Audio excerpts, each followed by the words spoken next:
कोई गिला शिकवा ना हो।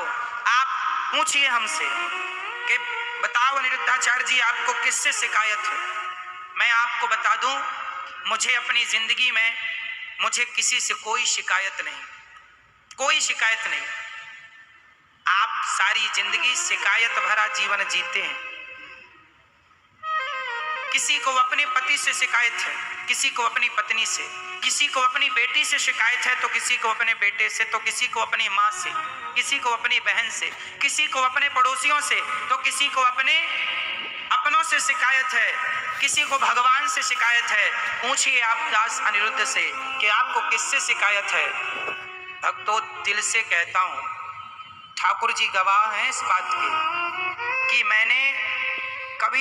कभी किसी कोई शिकायत है ही नहीं जीवन में। ना मुझे आपसे शिकायत है, ना मेरे कन्हैया से मुझे कोई शिकायत है, ना पत्नी से शिकायत, ना पिता से शिकायत, ना माँ से, ना पुत्रों से, ना दोस्तों से, ना अपने आप से। मैं अपनी जिंदगी में जो दिया ईश्वर ने, मैं खुश रहता हूँ। जब ये दास अनिरुद्ध हम भीख मांगते थे बचपन में, तब भी हम खुश थे, और आज बिहारी जी ने यहाँ बिठाया है तो भी खुश हैं। भीख मांगने को भी ये मानते थे कि ये भी ईश्वर की मर्जी है, और आज यहाँ बैठे हैं तो ये भी मेरे कन्हैया की मर्जी है। मुझे ना कोई शिकायत है, ना किसी से कोई गिला शिकवा है, कुछ नहीं। मैं जीवन शिकायत भरा नहीं जीता, जितना जीता हूँ बिंदास जीवन जीता हूँ। कोई द्वेष नहीं, मैं किसी से द्वेष नहीं करता। क्या करूंगा? भगवान तुम भी आगे बढ़ो, तुम भी आगे बढ़ो, खूब खुश रहो, तरक्की करो, नाम कमाओ, देश का नाम रोशन करो। याद रखना, कई बार ना पड़ोसी तरक्की कर जाए तो लोग जलने लगते हैं। ना मेरी माँ, तुम्हारे भाग्य का तुम्हें मिलेगा और मेरे भाग्य का मुझे मिलेगा। आज मेरा पड़ोसी तरक्की कर गया है तो ये उसके भाग्य का उसे मिलके रहेगा। तुम्हारे भाग्य में जो है वो तुम्हें मिल रहा है। जलने से तुम पा क्या लोगे? मेरा पड़ोसी 2 करोड़ की गाड़ी खरीद के ले आया, बंगला खरीद लिया, तो क्या मेरा जलने से मैं उसकी बराबरी कर लूंगा? नहीं, मेरी माँ उसके भाग्य का वो खा रहा है और मेरे भाग्य का लग जाता है। अरे ये तरक्की कर गया। ना जलो मेरी माँ, उसके भाग्य। हर व्यक्ति अपना भाग्य लेके पैदा हुआ, हर व्यक्ति अपना। तुम जंगल में जाके सोना मेरी माँ, तुम्हारे भाग्य में राजमहल है तो जंगल में ही तुम्हें राजमहल मिल जाएंगे, यदि भाग्य में है तो। और यदि तुम्हें राजमहल मिल गए पर भाग्य में जंगल है, तो माता सीता को मिल तो गया था राजमहल, लेकिन भाग्य में जंगल था, तो राजमहल छोड़ के जंगल जाना पड़ा कि नहीं? बोलो हाँ या ना। माता सीता को राजमहल छोड़ के जंगल जाने पड़े। जिनका पति भगवान मर्यादा पुरुषोत्तम राम है, उनकी पत्नी जंगल की लकड़ियां काट रही हैं। अपना भाग्य जो लेके आया है भोगना पड़ेगा, चाहे वो भाग्य माता सीता का ही क्यों ना हो। माता कुंती के बारे में महाभारत में लिखा है, उन्हें भीख मांगनी पड़ी थी। तुम्हारे भाग्य में भीख मांगी मां, तुम्हारे भाग्य में राजपाट लिखा है, मिलेगा। कहीं नहीं जाने वाला तुम्हारे भाग्य का। तुम कर्म करो, भगवान पर विश्वास रखो, परेशान होने की जरूरत नहीं। खुश रहा करो, बिंदास जीवन जिया करो। जो भाग्य में है वो खुद आएगा। हाँ, कर्म करना है, मन लगाना है, काम करना। कर्म प्रधान विश्व करी राखा, कर्मण्यवादी कारस्ते, कर्म करते। अब आप हमसे सवाल कर सकते हैं, महाराज जी ये भाग्य क्या है? तो भाग्य सुनो, आपका ही किया हुआ अच्छा बुरा कर्म, आज का कर्म कल के लिए भाग्य है। आज का एग्जाम, आज का दिया हुआ बच्चे का एग्जाम, वही आज का एग्जाम महीने 2 महीने बाद उसके मार्क्स बन के आ जाएंगे। तुम्हारा वर्तमान ही आगे चल के तुम्हारा भाग्य बनता है। तुमने बुरा किया तो तुम्हारा बुरा भाग्य तैयार हो गया। अभी जो आप कर रहे हैं यही करना, यही अच्छा या बुरा कल तुम्हें भाग्य के रूप में प्राप्त होगा। जैसी करनी वही। तो तुम्हारे भाग्य में अमीरी है, मिलके रहेगी, और गरीबी है, मिलके रहेगी। तुम्हारे भाग्य में बेटा है, मिलके रहेगा, नहीं है नहीं मिलेगा।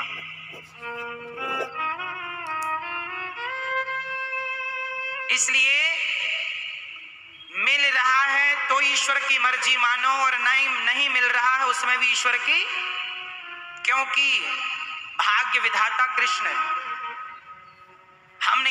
जानते कि हमारे भाग्य में क्या है, ये जानते हैं। इसलिए वर्तमान में खुश रहो, आप सदा प्रसन्न रहा करो।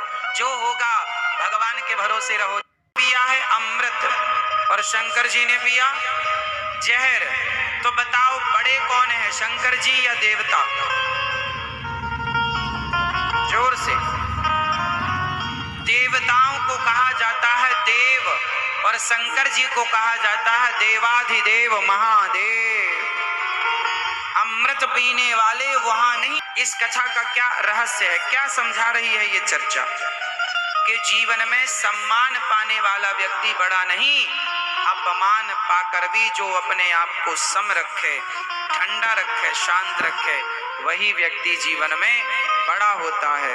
अपमान का कड़वा जहर बहुत खतरनाक, पर कोई पी ले बड़ा भी वही होता। इसलिए समाज में आपका अपमान हो, कोई अपमान करे, कोई कुछ कहे तो ज्यादा बुरा ना माना करो, ये समझा करो कि हम ये जहर पी रहे हैं।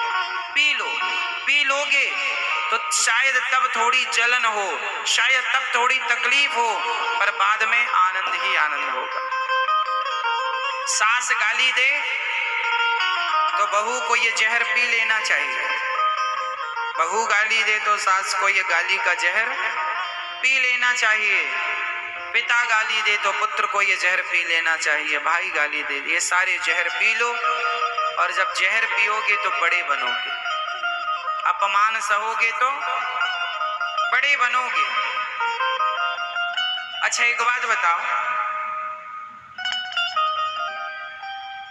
पत्थर तो पत्थर था, लेकिन उस पत्थर में छेनी और हथौड़े की चोट मारी गई, और हर चोट को वो पत्थर सहता गया।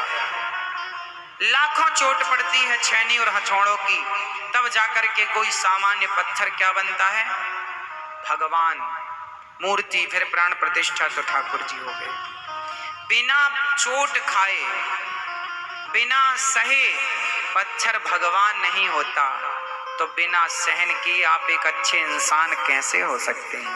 अच्छे इंसान को सहना पड़ेगा। लोग कहते हैं महाराज जी हम बड़े दुखी हैं। ना जी, ये दुख को सहो। सुदामा जी गरीब थे, यदि उस गरीबी के दर्द को ना सहा होता तो क्या आज इतिहास में, क्या पुराणों में आज सुदामा जी का नाम होता? क्या सुदामा जी की कोई कथा होती?